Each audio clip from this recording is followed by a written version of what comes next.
सोचिए अगर हम राम मंदिर में कोई जाके कहने लग जाए कि साहब मुझे नमाज पढ़नी है जी, या कोई क्रिश्चियन कहने लग जाए कि साहब मुझे जो है यहाँ बाइबल का पाठ करना है, तो जो राम मंदिर में आस्था रखते हैं उनको कितनी पीड़ा होगी। बिल्कुल।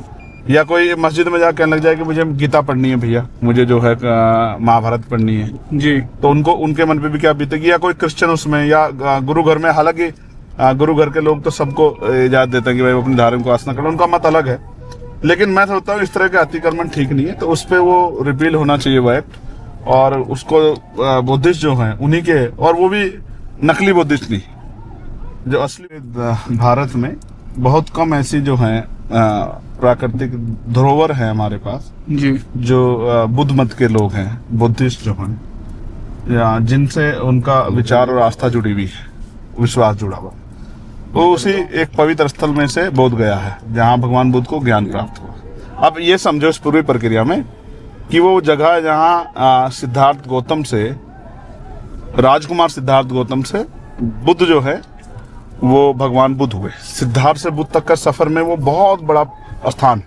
तो उस पे जो क्लेम है वो बुद्धिस्ट समाज का है, और पूरी दुनिया में उस जगह की मान्यता बुद्धिस्ट समाज के पवित्र स्थल के तौर पर। तो फिर उसमें किसी भी दूसरे धर्म के लोगों का इंटरवेंशन जो है या उनको इंक्लूड करना वो ठीक नहीं, उससे उनकी भावनाओं को, क्योंकि सबकी संस्कृति अपनी अलग अलग है, बिल्कुल, तो उसमें फिर एक तरह का जो विरोधाभास तैयार होता है।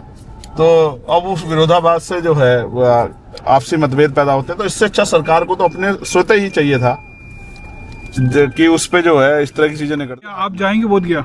नहीं, कल अध्यक्ष जी गए थे, विनय भाई गए थे। एक असल में ना हम जो हमारी लीडरशिप है, तो जैसे मैं आज मैं यहाँ हूँ वो कहीं और है, बिल्कुल, और जैसे मैं कहीं और हूँ तो वो कहीं और जाते। जैसे मैं कल था उसमें गुड़गांव में, और वो थे वहाँ क्या नाम, बोध गया, ठीक है। आज मैं यहाँ हूँ वो कहीं और है, तो अगर हम सब लोग एक ही जगह जाएंगे तो फिर काम कौन करेगा।